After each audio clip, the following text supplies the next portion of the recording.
추석 명절을 하루 앞두고 있죠. 아까 예배 시작 전에 말씀드렸지만 한국 시간으로는 이미 추석 명절이 시작되었는데요. 우리가 만약에 한국에 살고 있었더라면 아마도 온 가족이 함께 즐거운 시간을 보내고 있었을 겁니다. 하지만 외국에서 나그네로 살아가고 있는 우리들에게는 어쩌면 이 시간이 더 쓸쓸하게, 더 그리움이 넘치는 그런 시간이 아닐까 이런 생각이 드네요. 그나마 부모님께서 살아계신 분들은 이럴 때 전화를 드려서 안부 인사를 여쭐 수 있겠지만 이미 돌아가신 분들은 그저 생전에 남겨주신 말씀들, 기억들을 다시금 되새기는 수밖에는 없습니다. 혹시 여러분들의 부모님께서 여러분에게 남겨주신 말씀 가운데 가장 기억에 남는 그런 말씀이 있으신가요? 저는 아버지의 임종을 지키지 못했기 때문에 유언을 직접 들을 수는 없었습니다.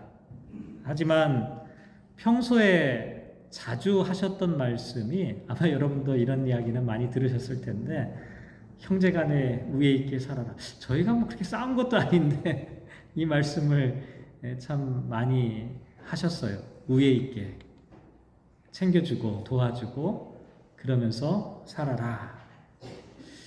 그리고 저에게는 특별히 어떤 말씀을 많이 하셨냐면 올바른 목사가 되라 라고 하는 말씀을 많이 자주 당부하셨습니다. 저는 지금도 그 말씀을 기억하고 또 저의 삶을 이끄는 지침으로 생각하고 있는데요. 이렇게 부모님들께서 우리에게 남겨주신 말씀이 있는가 하면 반대로 지금 좀 상황이 바뀌죠? 자녀들이 생기다 보니까 어떻습니까? 자녀들에게 남기고 싶은 이야기도 있습니다. 오늘 본문을 보면 사도 바울이 감옥에서 죽음을 예감하는 가운데 진짜 아들은 아니지만 영적인 아들로 삼았던 디모데에게 마지막으로 당부의 이야기를 하고 있습니다. 그게 14절의 말씀에 보면 내게 부탁한 아름다운 것을 지키라 라고 하는 말입니다. 이것이 오늘 설교의 제목이기도 한데요. 바울이 디모데에게 마지막으로 유언처럼 당부했던 아름다운 것을 지키라. 이 아름다운 것이 과연 무엇일까요? 그리고 이 아름다운 것을 지키려면 어떻게 해야 하는 걸까요? 오늘 말씀을 통해 함께 생각해 보려고 하는데요. 먼저 내게 부탁한 아름다운 것이 무엇인지를 한번 찾아보도록 하겠습니다. 영어 성경을 읽다 보면 참 이럴 때 흥미로운 부분을 발견하게 되는데요. 내게 부탁한 아름다운 것, 제가 머릿속에 영어로 그냥 만들어 보면 우리가 생각했던 영어 표현하고는 전혀 다른 영어 표현이 기록되어져 있습니다. 영어로 good deposit 이렇게 되어 있더라고요. 참 신기하고 흥미로웠습니다.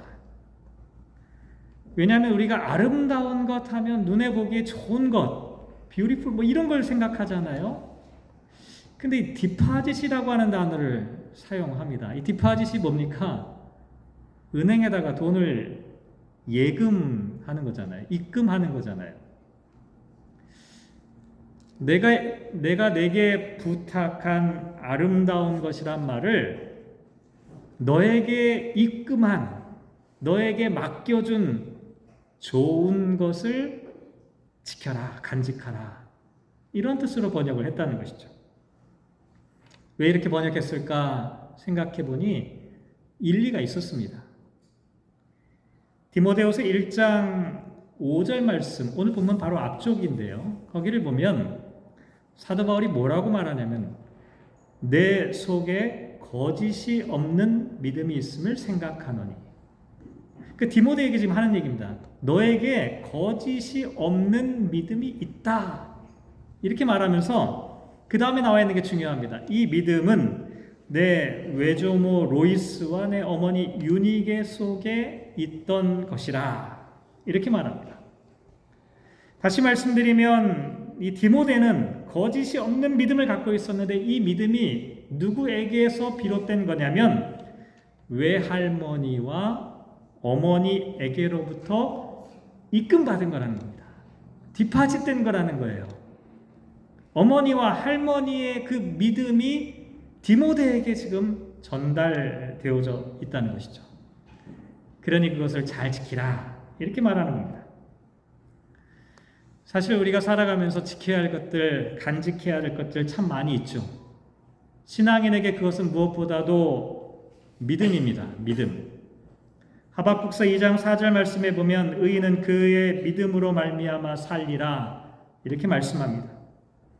기독교 신앙의 가장 중요한 핵심 진리라고 할 수가 있습니다. 의인은 그의 믿음으로, 이 믿음이라고 하는 이 단어, 이 표현은 성실함, 견고함을 나타내는 뜻이 바랍니다. 흔들리지 않는 견고한 믿음, 성실한 믿음을 갖고 있는 사람이 결국 어떻게 돼요? 구원을 받는다. 그래서 이 말씀을 잘 한번 묵상해 보면 그리스도인은 믿음으로 의롭게 될 뿐만 아니라, 사도 바울은 이렇게 만약에 해석을 했는데, 믿음으로 의롭게 될 뿐만 아니라 그리스도인은 믿음으로 살아야만 진짜 살아있는 사람이다 라고 말하는 겁니다. 거꾸로 말하면 믿음이 없는 사람은 겉으로는 살아있는 것처럼 보여도 실상은 죽었다는 것입니다. 왜냐하면 이 믿음이라고 하는 것이 그리스도인의 생명과 삶의 본질이기 때문이죠. 이렇게 신앙생활에서 가장 중요한 게 믿음이에요. 믿음. 근데 어떻게 하면 우리가 이 믿음을 지킬 수 있을까? 어떻게 하면 우리가 이 믿음을 간직할 수 있을까? 사도 바울은 그 방법을 디모데후서 1장 13절에서 이렇게 표현합니다. 너는 그리스도 예수 안에 있는 믿음과 사랑으로서 내게 들은 바 바른 말을 본받아 지키라. 본받아 지키라. 바른 말을 본받아 지키라. 바른 말은 뭡니까? 표준이나 모범을 나타내는 뜻입니다. 단순히 흉내를 내는 것뿐만 아니라 이 표준이나 모범을 본받아라. 내 삶 속에서 그 정신을 구현하며 살아가는 것을 나타냅니다. 결국 사도 바울의 이야기는 믿음을 지킨다는 것은 바른 말씀, 복음을 본받아 간직하는 것이죠. 조금 전에 사도 바울이 디모데에게 거짓이 없는 믿음을 갖고 있다. 거짓이 없는 믿음이 뭡니까? 위선과 가식이 없고 신실한 믿음을 나타내죠. 그런데 이 믿음은 어디서부터 비롯되었습니까? 어머니와 할머니로부터 입금받았다라고 말씀을 드렸죠. 그런데 그들은 어떻게, 어머니와 할머니는 어떻게 거짓이 없는 믿음, 바른 말씀, 복음의 말씀을 디모데에게 전달할 수 있었을까? 사도행전 16장 1절 말씀에 보면 디모데라 하는 제자가 있으니 그 어머니는 믿는 유대 여자요 아버지는 헬라인이라 이렇게 말합니다. 어머니는 유대인이었지만 아버지는 헬라인, 쉽게 말하면 믿지 않는 사람이었다는 것이죠. 유니게는 믿지 않는 남편과 살았습니다. 그런데도 믿음을 간직하고 있었다는 것이죠. 계속해서 사도행전 16장 2절 말씀에 보면 디모데는 루스드라와 이고니오에 있는 형제들에게 칭찬받는 자였다라고 표현하고 있습니다. 제가 이 말씀 묵상하는데 어떤 생각이 들었냐면 이거 정말 쉽지 않은데. 왜냐하면 부모가, 남편과 아내가 신앙적 가치관이 서로 다르잖아요. 정말 어려운 일이에요. 자녀에게 하나님의 말씀을 제대로 가르치기가 너무너무 힘든 조건입니다. 차라리 부모님이 다 비신앙인이라면 자식이 하나님 말씀을 부모님 아니라 다른 사람을 통해서 배울 수가 있어요. 차라리 그건 괜찮아요. 그런데 부모님의 신앙과 가치관이 다를 때 자녀들은 혼돈을 일으킬 수밖에 없죠. 신앙적 가치관을 갖기는커녕 오히려 신앙에 대해서 더 거리감을 느끼기가 쉽습니다. 그런데 참 묘하게도 이 유니게, 디모데의 어머니 유니게는 믿지 않는 남편과 살면서도 자기의 믿음을 지켰을 뿐만 아니라 아들 디모데도 어떻게 키웠냐면 칭찬받는 신앙인으로 키웠다는 것이죠. 유명한 책인데요. 존 로렌스라는 사람이 썼던 삶의 선택들, Life Choices라고 하는 책 보면 여러분들 아마 한 번쯤은 들어보셨을 텐데 이런 글귀가 있습니다. 우리는 말로 가르치려고 하지만 아이들은 말로 배우지 않습니다. 사는 것을 보고 배웁니다. 아버지는 아버지 노릇을 잘하고 어머니는 어머니 노릇을 잘하면 아이들은 그 속에서 어떻게 사는 것이 바른 삶인지를 알게 됩니다. 비평 속에서 자란 아이는 비난을 배우고 적대감 속에서 자란 아이는 싸움을 배웁니다. 조롱을 받으면서 자란 아이는 부끄러움을 배우고 수치감을 느끼면서 자란 아이는 죄책감에 시달리게 됩니다. 하지만 아량 속에서 자란 아이는 인내를 배우고 격려와 칭찬을 들으면서 자란 아이는 자신감을 가지게 됩니다. 하나님을 찬양하는 것을 보고 자란 아이는 감사할 줄 아는 사람이 됩니다. 공정함 속에서 자란 아이는 정의를 배우고 안전함에서 자란 아이는 믿음을 배우고 인정받으면서 자란 아이는 자신감을 가지고 용납과 애정 속에서 자란 아이는 세상에서 사랑을 발견할 수 있는 사람이 됩니다. 디모데의 어머니가 거짓 없는 믿음을 말로 전해주었던 것이 아니었습니다. 삶으로 보여주었던 것이죠. 믿는 대로 살았고 삶이 곧 믿음이 되었습니다. 그리고 그 믿음은 그의 어머니 로이스, 디모데의 외할머니에게서부터 이어져 내려온 것이었습니다. 이렇게 진실하고 참된 믿음이 할머니와 어머니를 거쳐 디모데에게까지 디파짓, 입금이 된 것입니다. 지금까지 교회가 교회로 존재할 수 있었던 이유는 무엇 때문일까요? 저는 이렇게 단언하고 싶습니다. 수많은 신앙의 선배들이 거짓 없는 믿음으로 삶을 살았기 때문입니다. 자기 자신을 속이지 않는 믿음, 진실한 믿음, 자녀들 앞에서도 부끄럽지 않은 믿음, 입술로만 찬양하지 않고 영혼의 떨림으로 찬양을 드리고 심령 깊은 곳에서 참된 회개의 기도를 드리며 헌신을 말로 하는 것이 아니라 헌신의 삶을 몸소 살았던 신앙의 선배들이 저와 여러분에게 아름다운 것을 입금해 주었기 때문이라는 것이죠. 사랑하는 성도 여러분, 우리는 이미 복음이라는 복된 소식이라고 하는 아름다운 것을 받았습니다.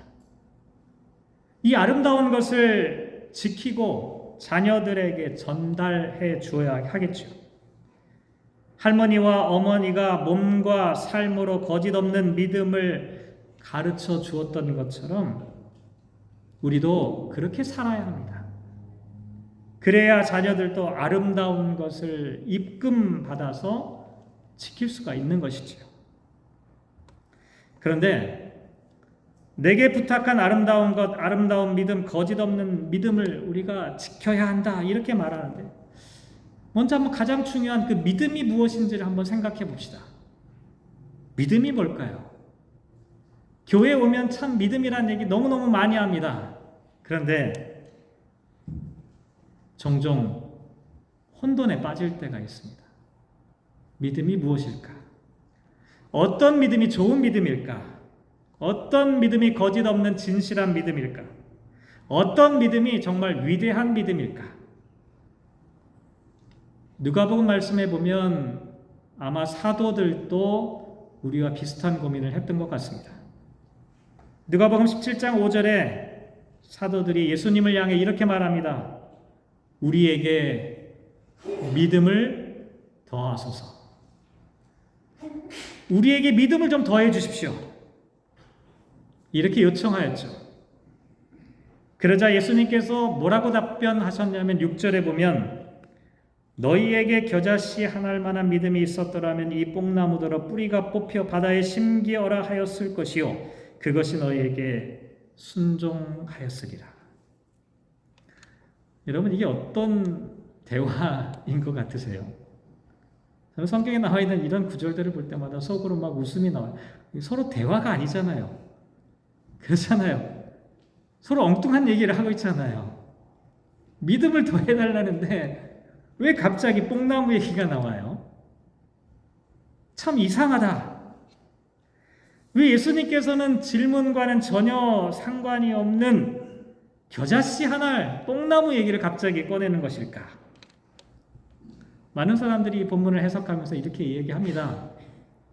겨자씨 뭡니까? 겨자씨 같은 믿음 뭡니까? 작지만 살아있는 믿음이라는 것이죠. 땅에 심기면 자라고 뿌리를 내리고 나무가 됩니다. 믿음이 크고 작은 게 아니라 살아있는 믿음이라면 반드시 성장하고 열매를 맺는다는 것이죠. 중요한 건 생명력 있는 믿음이라는 것입니다. 맞습니다. 겨자씨 믿음, 살아있는 믿음, 생명력 있는 믿음입니다. 그런데 왜 갑자기 뽕나무는 무슨 연관일까요? 살아있는 믿음이면 살아있는 믿음이라고 말씀하시면 되지 왜 갑자기 뽕나무를 바다에 심습니까? 뚱딴지 같은 이야기가 이어지죠. 그런데 여기에 비밀이 숨겨져 있습니다. 예수님께서 말씀하고자 하셨던 것은 참된 믿음, 거짓 없는 믿음이라고 하는 것은 그것이 너희에게 순종하였으리라 라는 말씀 가운데 담겨져 있습니다. 다시 말씀드려서 예수님께서 지금 뚱딴지 같은 엉뚱한 이야기를 하고 계신 것이 아니라 좋은 믿음이 무엇이냐, 더 큰 믿음이 무엇이냐, 위대한 믿음이 무엇이냐, 바다에 겨자씨, 뽕나무를 갖다가 심을 수 있다라고 확신하는 게 좋은 믿음이 아니라 바다에 뽕나무를 심으라고 해도 그 뽕나무가 되어 심겨지겠습니다라고 내가 순종하는 사람, 그 믿음이 위대한 믿음이다라고 말씀하신 것이죠. 이건 제 생각이 아닙니다. 예수님께서 말씀하신 그 다음 이야기를 한번 생각해 보시죠. 7절로 넘어가 보면 종의 비유를 말씀하셨습니다. 말이 종이지 노예에 관한 이야기입니다. 인격적인 대우를 받지 못하는 노예의 이야기입니다. 밭에서 종일 일을 하고 양을 치고 집으로 돌아왔습니다. 하지만 쉴 수가 없어. 왜요? 노예니까요. 집에 오자마자 주인의 식사를 준비합니다. 자기가 준비했지만 자기가 먼저 먹지 못해요. 왜냐하면 노예니까요. 아무것도 하지 않은 주인이 먹을 때까지 기다렸다가 주인이 식사를 다 마친 후에야 겨우 남은 것들을 먹게 됩니다. 이렇게 수고하고 애를 썼는데 주인이 고맙다는 인사조차도 하지 않습니다. 왜요? 노예니까 그래요. 오히려 이 노예는 뭐라고 말하냐면 우리는 무익한 종이라 우리가 하여야 할 일을 한 것뿐이다 이렇게 말하고 있습니다. 종은 주인의 소유이고 주인의 명령에 무조건 순종하는 존재에 불과하기 때문입니다. 왜 뽕나무를 바다에 심기우리라라고 하는 이 비유의 말씀 뒤에 종의 이야기, 인격적인 대우를 받지 못하는 노예의 이야기를 꺼내신 것일까? 여러분, 믿음이 좋다는 게 뭡니까? 불가능한 것을 나는 확신해. 이게 믿음이 좋은 것입니까? 이런 믿음은 자칫하면 맹신이나 미신이 되기가 쉽습니다.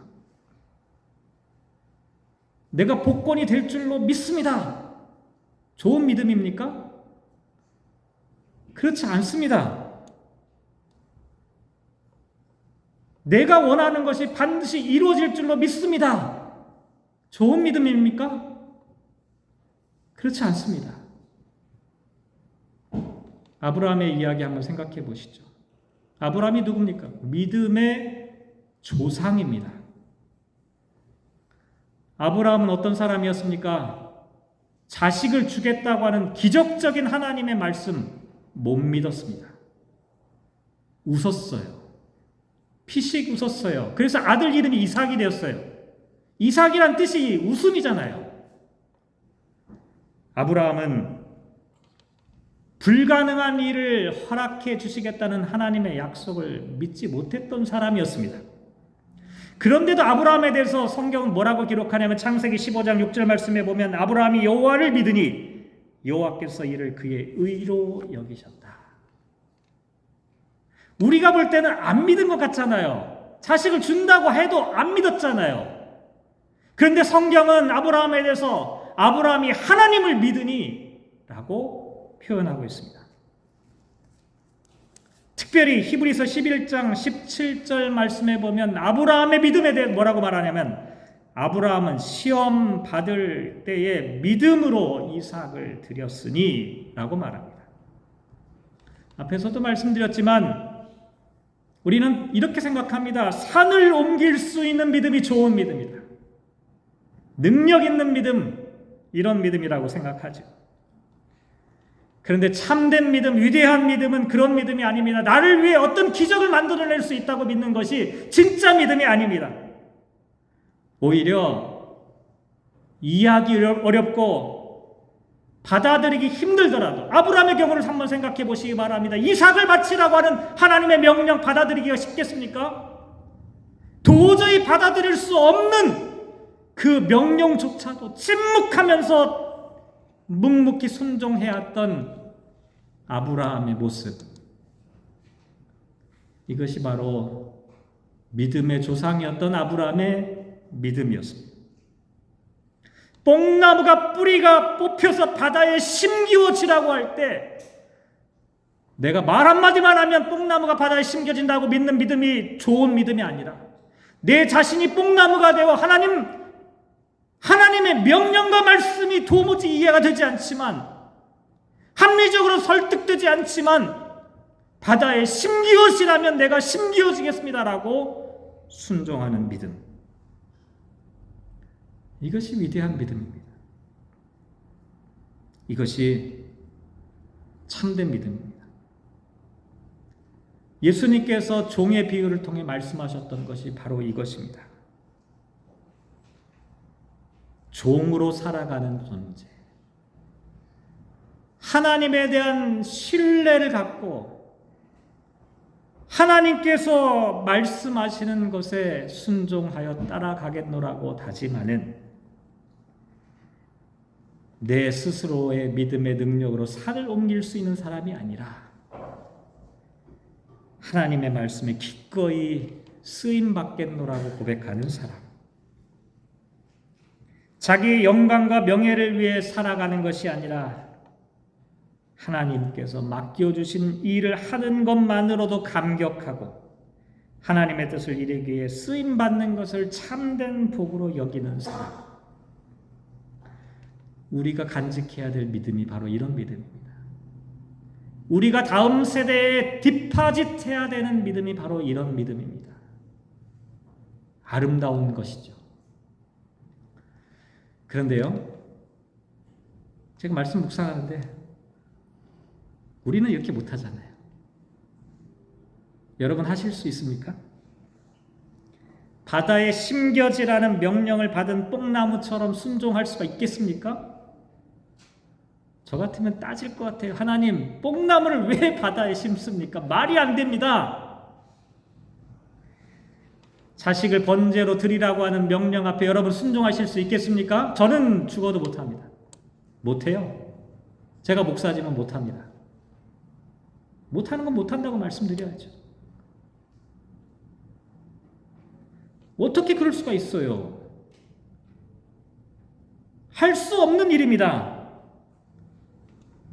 거짓 없는 믿음 못 갖습니다. 저와 여러분 열심히 노력하면 이렇게 될 수 있어요? 저는 안 될 것 같아요. 불가능한 일인데요. 왜 아름다운 것을 지키라고 말씀하신 걸까요? 너에게 부탁한 아름다운 것을 간직하라. 할 수 없는데 왜 이렇게 말씀하신 걸까요? 유일한 방법이 하나 있어요. 사도 바울은 그 앞에 뭐라고 수식어를 붙이냐면 성령으로 말미암아 이렇게 말합니다. 조금 전에 말씀드린 것처럼 인간은 인생의 풍파 앞에서 믿음을 지키기가 어렵습니다. 저와 여러분이 들고 있는 믿음의 촛불이 거센 바람 앞에 꺼지기가 쉽습니다. 건강의 위기가 닥치면 무너져 내립니다. 경제적인 몰락을 경험하게 되면 어떻게 그걸 감당할 수 있겠습니까? 사람과 사람 사이의 관계가 어그러지고 깨어지고 상처받으면 아물기가 어렵지요. 순간순간 믿음을 잃어버리기가 쉽습니다. 그런데 우리는 도저히 할 수 없는 것들인데 성령님께서 우리 안에 계실 때, 성령님께서 나를 움직여 주실 때 우리의 꺼져가는 심지도 다시 타오를 수 있게 되는 것입니다. 칼바르트라고 하는 신학자가 그래서 이런 이야기를 했어요. 우리가 믿음을 붙드는 것이 아니라 하나님께서 우리를 붙드신다. 우리가 믿음을 갖고 하나님을 붙잡고 있는 것이 아니라 하나님께서 저와 여러분을 붙잡고 계신다는 것이죠. 내가 하나님을 잡고 있는 게 아니라 하나님이 나를 붙잡고 있기 때문에 내가 여전히 하나님의 품 가운데 있다는 사실을 기억해야 합니다. 우리가 복음을 지키는 게 아닙니다. 저와 여러분 못 지켜요. 여러분의 의지와 능력으로 어떻게 복음을 지킬 수가 있겠습니까? 상황과 여건이 어려워지면 배신하고 등을 돌려버리는 것이 인간의 연약한 모습인데 어떻게 이 아름다운 것을 지킬 수가 있겠습니까? 못해요. 하지만 성령님께서 이것을 가능케 하십니다. 성령님께서 우리를 움직여주시고 성령님께서 우리를 감동시켜주시고 성령님께서 우리를 만져주시기 때문에 가능하다는 것이죠. 그러니 우리가 해야 할 일은 뭐냐면 성령님의 손길을 신뢰하고 그분께 우리의 삶을 맡기는 것이죠. 역사 속에서 교회는 수많은 위기를 지나왔습니다. 초대교회는 로마 제국의 박해 가운데서 정말 바람 앞에 촛불 같은 위태로운 상황에 놓여 있었죠. 하지만 초대교회는 그 박해 가운데서도 성령님의 도움으로 복음의 비밀을 간직한 교회가 되었습니다. 종교개혁시대, 중세시대 한번 생각해 보시기 바랍니다. 교회가 망가져 버렸죠. 더 이상 회생 불가능한 지경에 처해 있었습니다. 하지만 그 순간에도 성령님께서 교회를 새롭게 하여 주셨습니다. 한국교회도 마찬가지입니다. 일본 제국주의 강점기와 전쟁의 고난 가운데서도 신앙을 지킬 수 있었던 이유는 다른 데 있지 않습니다. 사람들이 했던 것이 아닙니다. 사람들을 움직이신 성령 하나님의 역사하심이 우리 믿음의 선배들의 심령 가운데 함께하고 있었기 때문이었죠. 말씀을 마무리합니다. 추석을 생각하면 보름달이 떠오릅니다. 오늘 밤에 날씨가 좋을 것 같아요. 환하게 빛나는 달빛을 보면 좋겠습니다. 그런데 믿음이라고 하는 것이 꼭 이 달빛과 닮아 있다 이런 생각을 제가 해보게 되었습니다. 달은 어떻습니까? 스스로 빛을 내는 존재가 아니에요. 그런데도 빛을 내고 있죠. 어떻게 해요? 태양빛을 받아서 반사시키는 겁니다. 믿음도 마찬가지입니다. 저와 여러분에게는 믿음이 없습니다. 하나님이 주시는 믿음의 빛을 받아서 그저 비추는 것뿐입니다. 저와 여러분이 비추는 그 희미한 빛을 통해 이 어두운 세상을 환하게 비출 수가 있는 것이죠. 우리에게 이렇게 소중한 믿음을 전달해 준 사람들이 있었습니다. 여러분 누구입니까? 부모님, 또 친척, 할머니, 또 선생님, 또 친구. 아마 사람들마다는 다 다를 겁니다. 남편이 될 수도 있고 아내가 될 수도 있고 어쩌면 자식들 때문에 신앙을 가진 분들도 있을 겁니다. 아름다운 복음을 어떻게 우리에게 전해줬을까요? 말 몇 마디로 된 걸까요? 아닙니다. 그들의 삶이 아름다운 것을 보여주었습니다. 이제는 우리가 이 아름다운 것을 전해야 합니다. 사도 바울은 디모데에게 내게 부탁한 아름다운 것을 지키라. 마지막 유언으로 남겼습니다. 우리도 우리에게 이미 입금된, 디파짓된 바른 말씀, 복음의 말씀, 바다에 심겨지라는 명령조차도 순종하는 뽕나무와 같은 믿음, 하나님을 믿는 믿음, 그 믿음을 지킬 수 있었으면 좋겠습니다. 우리의 힘과 능력이 아니라 오직 성령의 능력으로 말미암아 이 아름다운 것을 좀 지켜야 하지 않겠습니까? 이 아름다운 것을 좀 간직해야 되지 않겠습니까? 이 아름다운 것이 지금 사라져가고 있는데 이 아름다운 것을 우리가 다음 세대에 알지 못하는 사람들에게 전해주어야 하지 않겠습니까? 주의 손에 나의 손을 포개고 주와 함께 죽고 주와 함께 살면서 영원토록 주와 함께하는 이 아름다운 삶을, 이 아름다운 신앙을, 아름다운 이 복음을 온 세상에 널리 전할 수 있는 저와 여러분, 추석 명절에 살아가시기를 주님의 이름으로 축복합니다. 기도하겠습니다. 주님, 아름다운 것을, 아름다우신 하나님을, 아름다우신 예수님을 우리는 볼 수가 없는데 그 아름다우신 하나님과 예수님을 보여주었던 신앙의 선배들이 있었습니다. 말로 전한 것이 아니라 삶으로 이 아름다운 것을 보여주었습니다. 그 아름다운 것이 우리들의 마음속에 깊이 박혀 있습니다. 하나님, 이제는 우리의 차례입니다.